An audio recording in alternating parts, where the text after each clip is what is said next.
Hello everyone, welcome to Priyanka YouTube channel.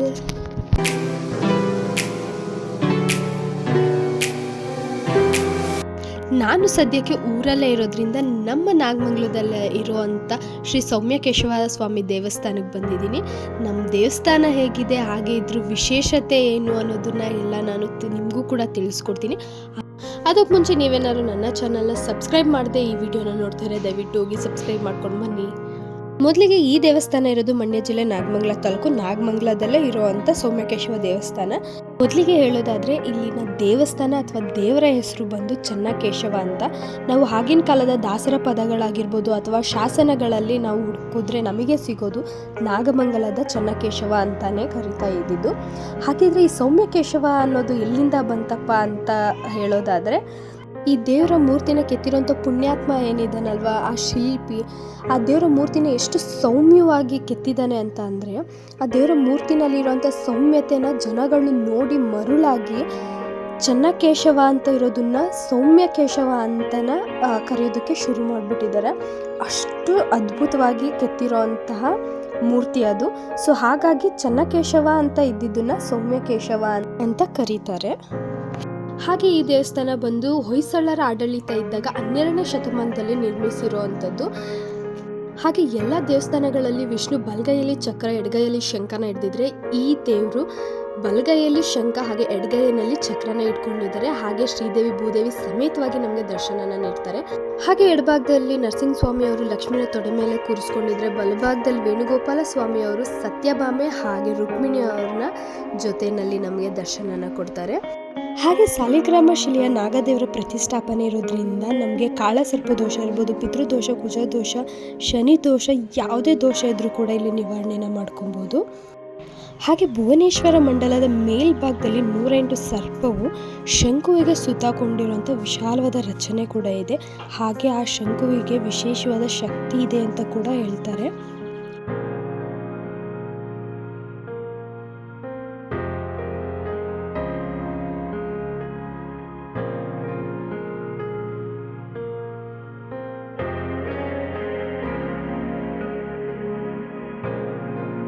ಹಾಗೆ ನೀವಿಲ್ಲಿ ನೋಡ್ಬೋದು ಕೂರ್ಮಿ ಅವತಾರಿ ವಿಷ್ಣು, ಹಾಗೆ ಅಷ್ಟ ದಿಕ್ಪಾಲಕರು, ಹಾಗೆ ಆದಿಶೇಷ ಅಲ್ಲಿ ಸುತ್ತಕೊಂಡಿರೋವಂಥದ್ದು. ಹಾಗೆ ಇಲ್ಲಿ ಮೂರ್ತಿನ ಇಡೋ ಅಂಥ ಜಾಗ, ಅಲ್ಲಿ ಏನು ಸ್ಪೇಸ್ ಇದೆಯಲ್ಲ ಅಲ್ಲಿ ಮೂರ್ತಿನ ಇಡ್ತಾರೆ. ಹಾಗೆ ಈ ದೇವಸ್ಥಾನ ಬರೀ ಹೊಯ್ಸಳರು ಮಾತ್ರ ಕಟ್ಸಿರೋವಂಥದ್ದಲ್ಲ, ಇದು ವಿಜಯನಗರ ಅರಸರು ಹಾಗೆ ಹೊಯ್ಸಳರು ಇಬ್ಬರು ಕಾಂಬಿನೇಷನ್ನಲ್ಲಿ ಬಂದಿರೋವಂಥ ದೇವಸ್ಥಾನ. ನಾನು ಈಗ ತೋರಿಸ್ತಾ ಇರೋವಂಥ ಈ ಜಾಗ ಏನಿದೆ ಇದನ್ನ ಪ್ರಾಕಾರ ಅಂತ ಕರೀತಾರೆ. ಇದನ್ನ ಕಟ್ಸಿರೋದು ವಿಜಯನಗರ ಅರಸರು. ದೇವಸ್ಥಾನ ಏನಿದೆ ಅದನ್ನ ಕಟ್ಸಿರೋದು ಹೊಯ್ಸಳರು. ನಾನು ಆಗಲೇ ಪ್ರಾಕಾರ ಅಂತ ಏನು ಹೇಳಿದ್ನಲ್ವ, ಅದನ್ನ ಈ ದೇವಸ್ಥಾನದ ಸುತ್ತ ವಿಜಯನಗರದ ಅರಸರು ಕಟ್ಸಿರೋವಂಥದ್ದು. ಆಗ ಇಲ್ಲಿ ಯಾರು ಆಳ್ವಿಕೆ ಮಾಡ್ತಾ ಇದ್ರು ಅವರು ಕಟ್ಸಿರೋವಂಥದ್ದು. ಆಗ ನಮ್ಮ ನಾಗಮಂಗಲನ ಆಳ್ವಿಕೆ ಮಾಡ್ತಾ ಇದ್ದಿದ್ದು ಮಹಾಪ್ರಧಾನರಾದ ತಿಮ್ಮಣ್ಣ ದಂಡನಾಯಕ ಅಂತ ಹೇಳಿ, ಅವರು ವಿಜಯನಗರದ ಮಹಾಪ್ರಧಾನನಾಗಿದ್ದರು. ಅವರು ಇದನ್ನ ಆಳ್ವಿಕೆ ಮಾಡೋನಾಗ ಅವರು ಕಟ್ಸಿರೋವಂಥದ್ದು. ಏನಕ್ಕೆ ಅಂತ ಅಂದರೆ, ಈ ದೇವಸ್ಥಾನ ಏನಿದೆ ಅಲ್ವಾ ಅದಕ್ಕೆ ಒಂದು ಸೆಕ್ಯೂರಿಟಿ ಆಗಿರಲಿ ಅಂತ ಹೇಳಿ ಕಟ್ಸಿರೋವಂಥದ್ದು ಈ ರೀತಿ ಸುತ್ತ. ಈ ದೇವಸ್ಥಾನನ ನೋಡಿದ ತಕ್ಷಣ ನಮಗೆ ಹಳೇಬೀಡು, ಬೇಲೂರು ಈ ಒಂದು ವೈಬ್ಸ್ ಬಂದ್ಬಿಡುತ್ತೆ. ಯಾಕಂದರೆ ಅವನ್ನೆಲ್ಲ ಕೂಡ ಕಟ್ಸಿರೋದು ಹೊಯ್ಸಳರೇ. ಸೊ ಹಾಗಾಗಿ ಈ ದೇವಸ್ಥಾನ ಕೂಡ ಕಟ್ಸಿರೋದು ಹೊಯ್ಸಳರು. ಬಟ್ ಇದರ ಸುತ್ತ ಪ್ರಾಕಾರನ ಕಟ್ಸಿರೋದು ವಿಜಯನಗರ ಅರಸರು. ಸೊ ಹಾಗಾಗಿ ಇದು ಹೊಯ್ಸಳರು ಹಾಗೆ ವಿಜಯನಗರ ಅರಸರು ಇಬ್ಬರು ಕಾಂಬಿನೇಷನ್ನಲ್ಲಿ ಇರುವಂಥ ದೇವಸ್ಥಾನ.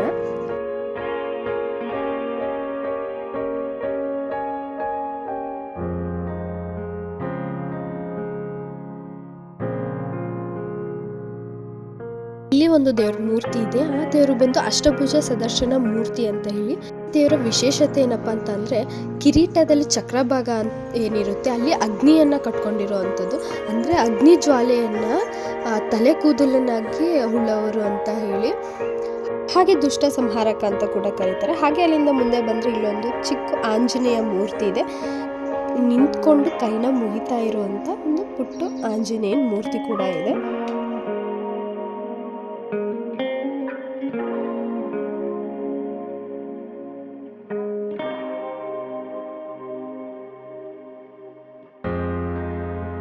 ಹಾಗೆ ದೇವಸ್ಥಾನದ ಹಿಂಭಾಗದಲ್ಲೇ ಈ ರೀತಿ ಒಂದು ಬಾಗಿಲು ಇದೆ. ಅದನ್ನು ಈಗ ಕಲ್ಲಿಂದ ಫುಲ್ ಮುಚ್ಚಿಬಿಟ್ಟಿದ್ದಾರೆ. ಈ ಬಾಗಿಲು ಏನಕ್ಕೆ ಮುಚ್ಚಿದ್ದಾರೆ ಅಂತಂದರೆ, ಈ ದೇವಸ್ಥಾನದ ಹಿಂಭಾಗದಲ್ಲೇ ಅಲ್ಲಿನ ಆಳ್ವಿಕೆ ಮಾಡ್ತಿದ್ದಂಥ ಮಹಾಪ್ರಧಾನ ತಿಮ್ಮಣ್ಣ ದಂಡನಾಯಕ ಅವರ ಮನೆ ಇದ್ದಿದ್ದು. ಸೊ ಅಲ್ಲಿಂದ ಡೈರೆಕ್ಟ್ ದೇವಸ್ಥಾನಕ್ಕೆ ಬರೋದಕ್ಕೆ ಅಂತ ಹೇಳಿ ಈ ರೀತಿ ಬಾಗಿಲನ್ನ ಆಗ ಮಾಡ್ಕೊಂಡಿರುವಂಥದ್ದು. ಫುಲ್ ಆಗ ರಾಯಲ್ ಎಂಟ್ರಿ.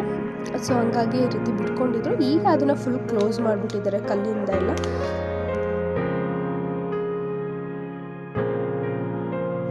ಹಾಗೆ ಇಲ್ಲೊಂದು ಬಾವಿ ಕೂಡ ಇದೆ.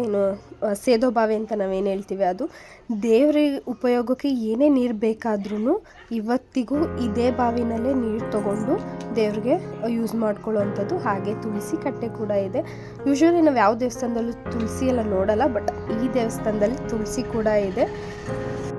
ಹಾಗೆ ಇಲ್ಲಿ ಎಂಟ್ರಿ ಕೊಟ್ಟರೆ ಸಾಲು ಕಂಬ. ಆ ಕಂಬದ ಪ್ರತಿಯೊಂದು ಕಂಬದ ಮೇಲೂ ಕೂಡ ಒಂದೊಂದು ಕೆತ್ತನೆನ ಕೂಡ ಮಾಡಿದ್ದಾರೆ.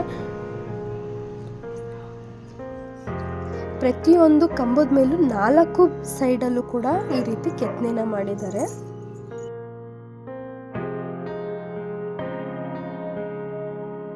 ನೀವಿಲ್ಲಿ ನೋಡ್ಬೋದು, ಒಂದು ದೇಹ 3 ತಲೆ ಇರುವಂಥದ್ದು. ಈ ರೀತಿ ವಿಶೇಷವಾದ ಕೆತ್ತನೆಗಳ ಪ್ರತಿ ಕಂಬದಲ್ಲೂ ಕೂಡ ಮಾಡಿದ್ದಾರೆ.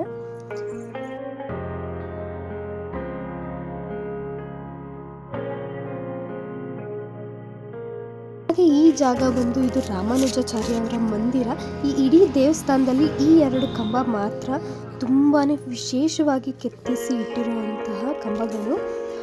ಹೇಳ್ಬೇಕಂದ್ರೆ ಇದು ಡಿಸೈನರ್ ಕಂಬ ಅಂತಲೇ ಹೇಳ್ಬೋದು, ಅಷ್ಟು ವಿಶೇಷವಾಗಿ ಕೆತ್ತಿಸಿ ಇಟ್ಟಿದ್ದಾರೆ. ಏನಕ್ಕೆ ಅಂತ ಅಂದರೆ, ನಮ್ಮ ಅರಸರಾದ ತಿಮ್ಮಣ್ಣ ದಂಡನಾಯಕ ಅವರು ಅವರ ಗುರುಗಳಾದ ರಾಮಾನುಜಾಚಾರ್ಯ ಅವ್ರ ಮೇಲಿರುವಂತಹ ಪ್ರೀತಿ ಗೌರವಕ್ಕೋಸ್ಕರ ಅಂತ ಹೇಳಿ ಈ 2 ಕಂಬನ ಸ್ಪೆಷಲ್ಲಾಗಿ ಡಿಸೈನ್ ಮಾಡಿಸಿ ಕೆತ್ತಿಸಿ ನಿಲ್ಲಿಸಿರೋ ಅಂತಹದ್ದು.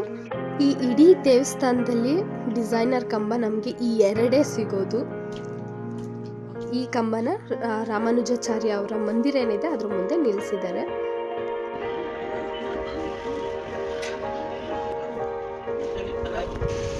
ನೋಡಿದ್ರಲ್ವ ನಮ್ಮ ನಾಗಮಂಗಲದ ಸೌಮ್ಯಕೇಶವ ದೇವಸ್ಥಾನ ಹೇಗಿದೆ ಅಂತ ಹೇಳಿ. ಐ ಹೋಪ್ ನಿಮಗೆ ಈ ವಿಡಿಯೋ ಇಷ್ಟ ಆಯಿತು ಅಂತ ನಾನು ಅಂದ್ಕೊತೀನಿ. ಹಾಗೆ ನಿಮಗೆ ಏನು ಅನ್ನಿಸ್ತು ಈ ವಿಡಿಯೋನ ನೋಡಿ ಅಂತ ಹೇಳಿ ನನಗೆ ಕಾಮೆಂಟ್ನ ಮಾಡಿ. ಹಾಗೆ ನೀವು ಇನ್ನೂ ನನ್ನ ಚಾನಲ್ನ ಸಬ್ಸ್ಕ್ರೈಬ್ ಮಾಡಿಲ್ಲ ಅಂದರೆ ದಯವಿಟ್ಟು ಸಬ್ಸ್ಕ್ರೈಬ್ ಮಾಡಿ, ಸಪೋರ್ಟ್ ಮಾಡಿ.